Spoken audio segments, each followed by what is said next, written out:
How's it going, everybody? C-RadTV back here in our video, and of course it's time for another Detroit Lions 2025 NFL Draft Preview. So in the last draft preview, we took a look at the top Day 2 defensive lineman prospects for rounds 2 and 3 of the 2025 NFL Draft Class.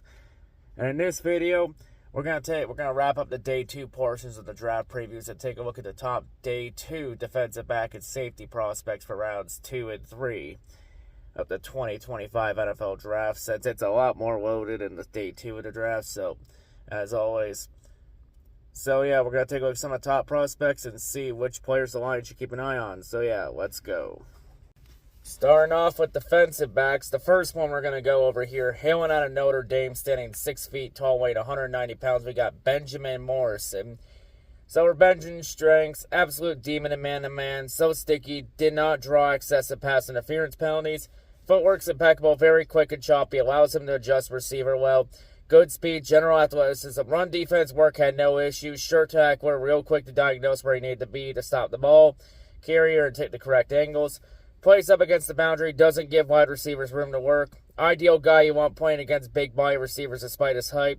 And Marvin Harrison Jr. was kept completely in check in their matchup a couple years ago, if you want to watch some tape there. In terms of his weaknesses, though, season-ending injury is going to keep him out of testing. Could lead to some concerns about whether his athleticism is still holding up or not. Ball production's been on a steady downward trend since his freshman season. Had a hard time in zone coverage, had trouble tracking a lot of moving parts.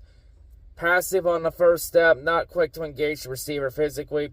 Bit skinny, having a lack of playing time conditioning this year, not going to help his frame getting into the NFL. In terms of his NFL comparison, he's been compared to Sean Murphy Bunting at Arizona Cardinals. Overall, a lot of things to like out of him in man coverage, but the injury history and his struggles in zone coverage could make him a man coverage only corner. You know, maybe someone to take a gamble on, definitely, for sure.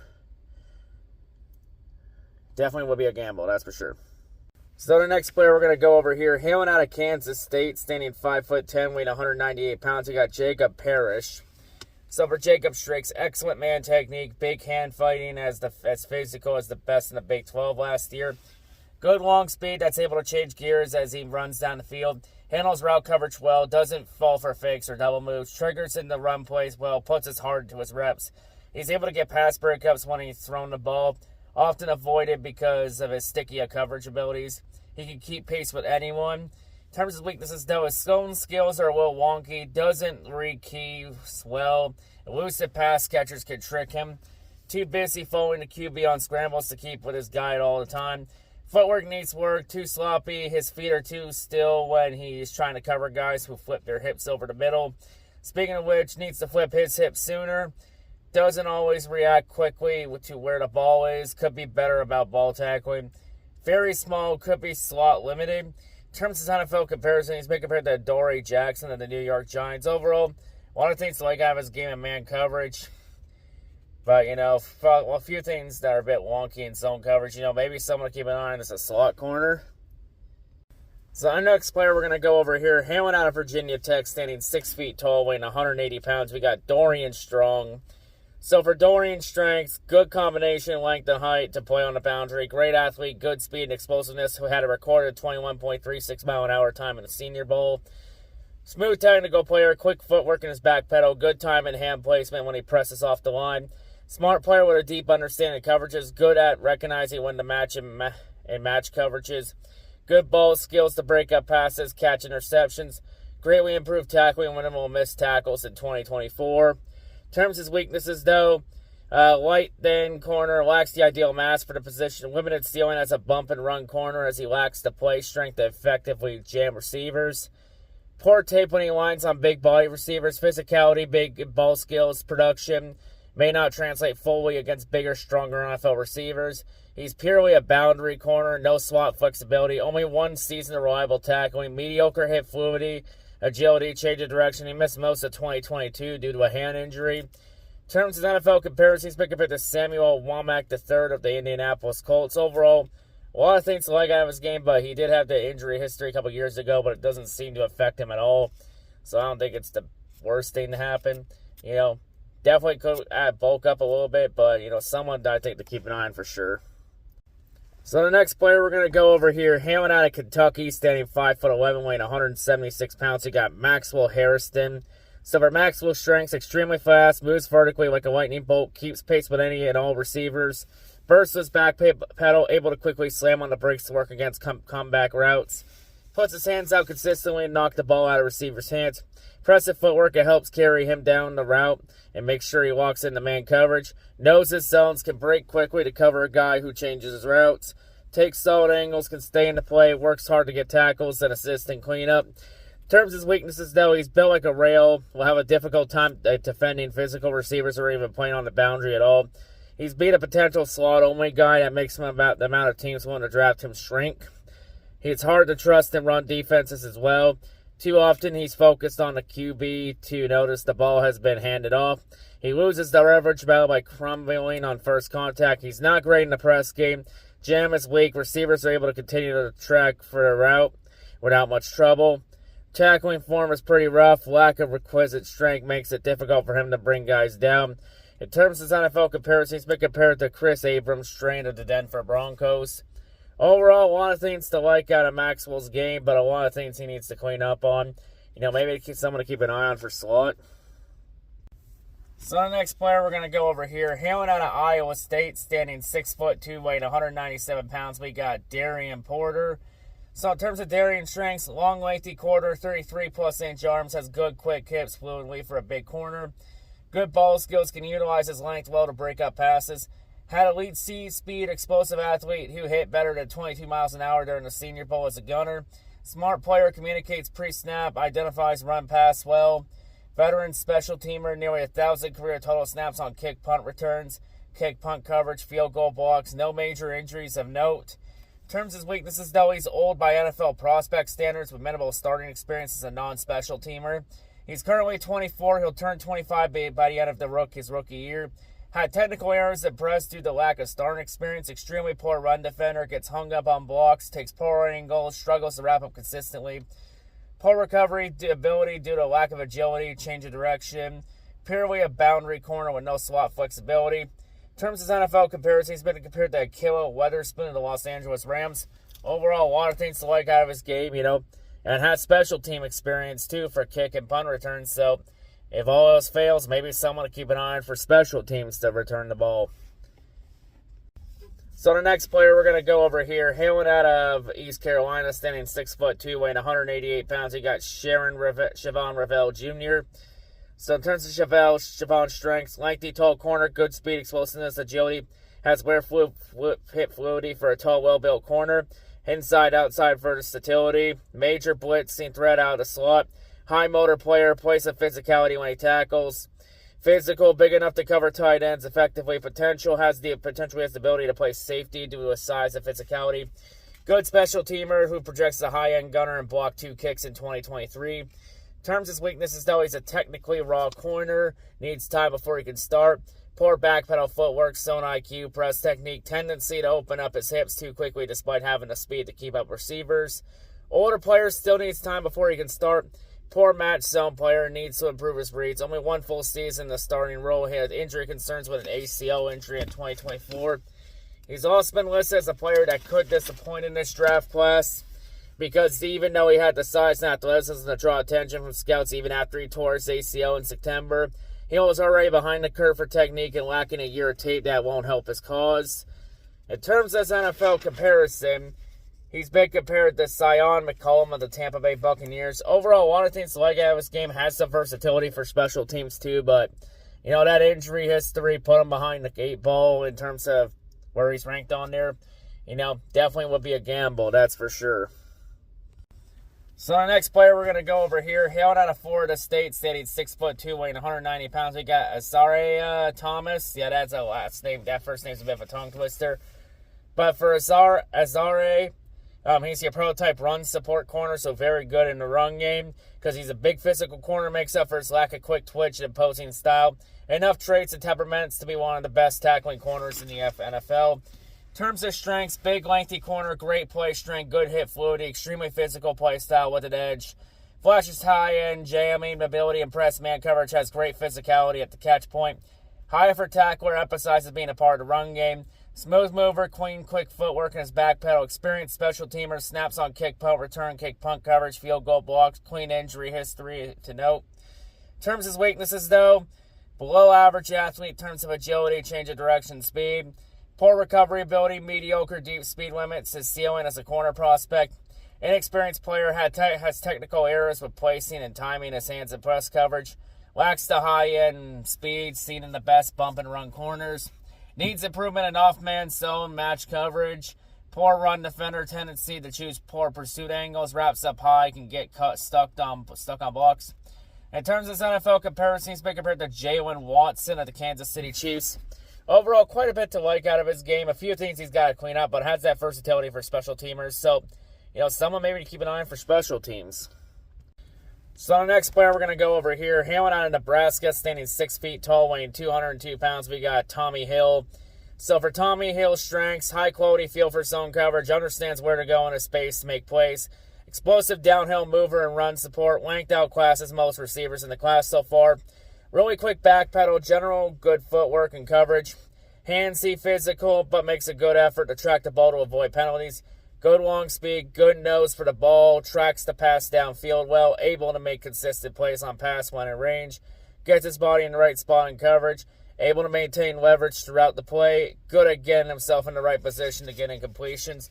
Also is listed as one of the top sleeper picks of this draft class because he has impressive speed. His technique's a bit messy, but coaches who believe they can polish this gem only see the upside and perhaps the highest potential in the QB in this corner class.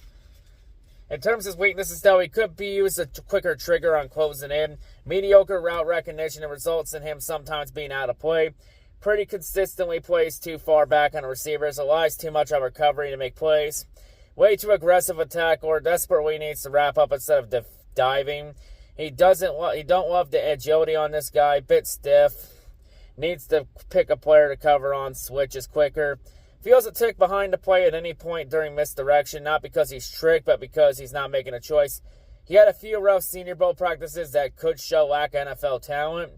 Nursed a foot injury all year that could still be hurting him. In terms of his NFL comparison, he's been compared to free agent corner Cordia Tanksterly. Overall, a lot of things to like out of his game. A few things to clean up, but I think under the right coaching staff, I think it definitely could be someone to keep an eye on for sure. Maybe have the highest ceiling and be someone to surprise everybody. So the next player we're going to go over here, hailing out of Iowa, standing 6 feet tall, weighing 187 pounds, we got Jamari Harris. So in terms of Jamari's strengths, great tackler, wraps up so well, almost seems like a safety convert. Lowers his shoulders, drop guys to the ground with aggression. Consistently good ball production throughout his career. Never had a starting season without a pick. Doesn't draw pass interference penalties. Still involves himself in some quality hand fighting. Plays like he loves football. Willing to be involved in all facets of the game. Has a general intensity to his game that's good to see. In terms of his weaknesses, though, a little slower than average for a corner. Gonna need to develop better route feel to make up for it. Tight around the waist, makes turning difficult. Doesn't quite have the burst to recover if he's taken advantage of by a jittery receiver. Footwork does get a little sloppy at the catch point. Not always ready or in position to make a play on the ball. Needs to understand leverage a little more cleanly. He got suspended for gambling early in 2023. In terms of his NFL comparison, he's been compared to free agent corner Sidney Jones. Overall, a lot of things to like out of him. Loves the game. Plays with high intensity. A lot of things that actually fit the Dan Campbell and Brad Holmes Lions culture. So I think definitely this is someone the Lions will be keeping an eye on for sure. And the final corner we're going to go over in this video before we move on to safeties, we have hailing out of Western Kentucky, standing 5'8", weighing 178 pounds. He got Upton snout.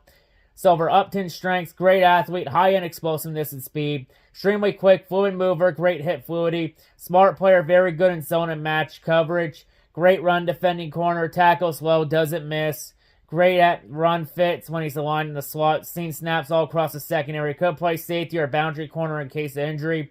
Special teams value as a return man, high motor player, great physicality for his size.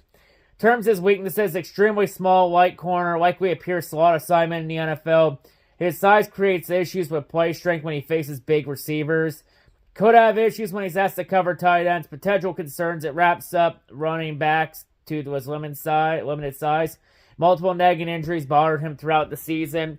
In terms of NFL comparison, he's been compared to Marcus Jones of the New England Patriots. Overall, a lot of things to like out of his game. Has some great versatility. Thanks, someone definitely keep an eye on for sure.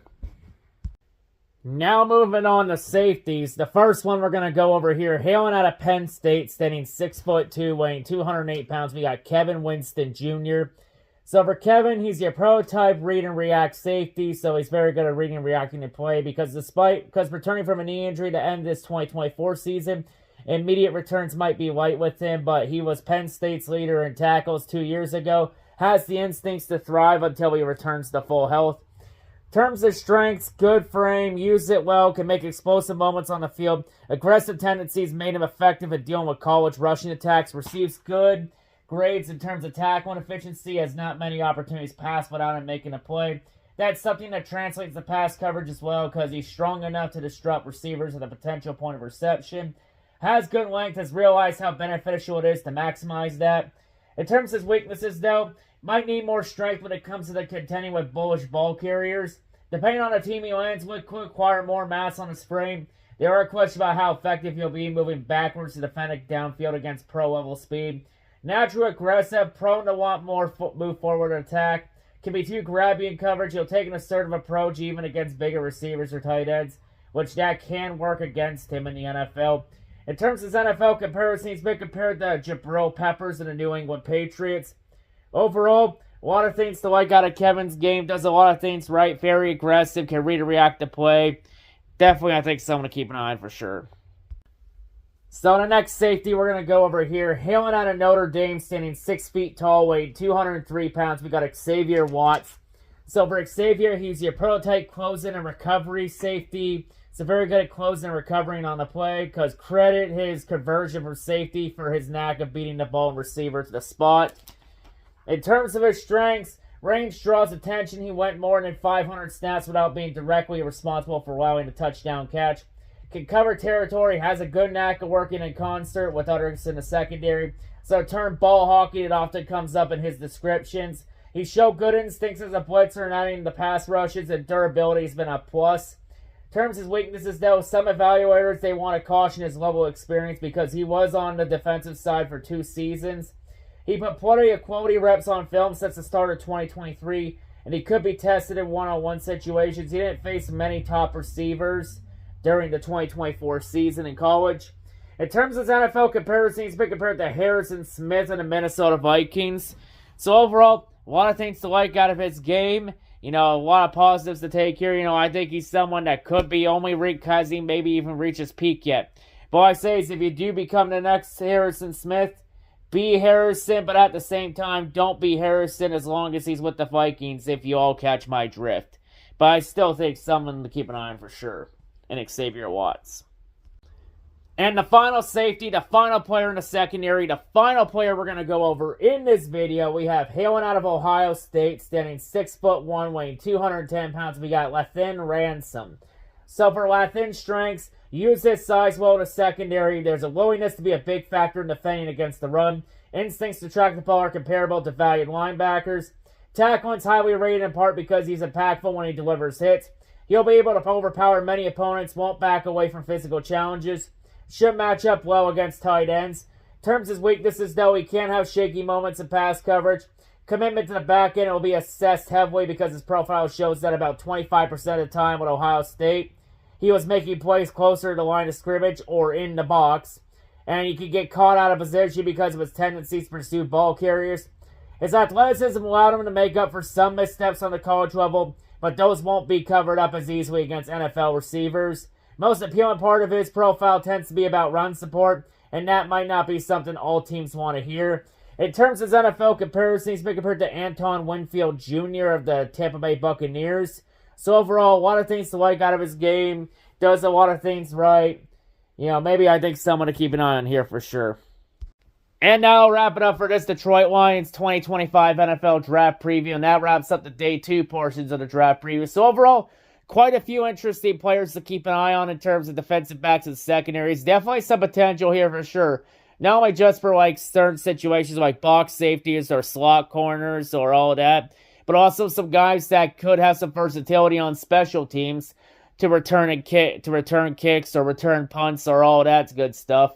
You know, definitely, I think so. There's definitely some chop end talent in here. You know, could be some diamonds in the rough here on day 2 of the draft. But yeah, that wraps up for today's draft preview. So the next draft preview will be beginning the day 3 portion of the draft previews. As for the day 3 portions, we'll be going over every single position, because day 3 of draft is usually when you get the depth of your roster, so every position is up for grabs in day 3. So the next one, we'll be taking a look at the top day 3 quarterback prospects and see if there's a late gem somewhere in day 3 of the draft the Lions should keep an eye on. But that'll be for next time. But anyway, that'll wrap it up here. That's all I gotta say, and I'll see you all whatever I make next. I'm out.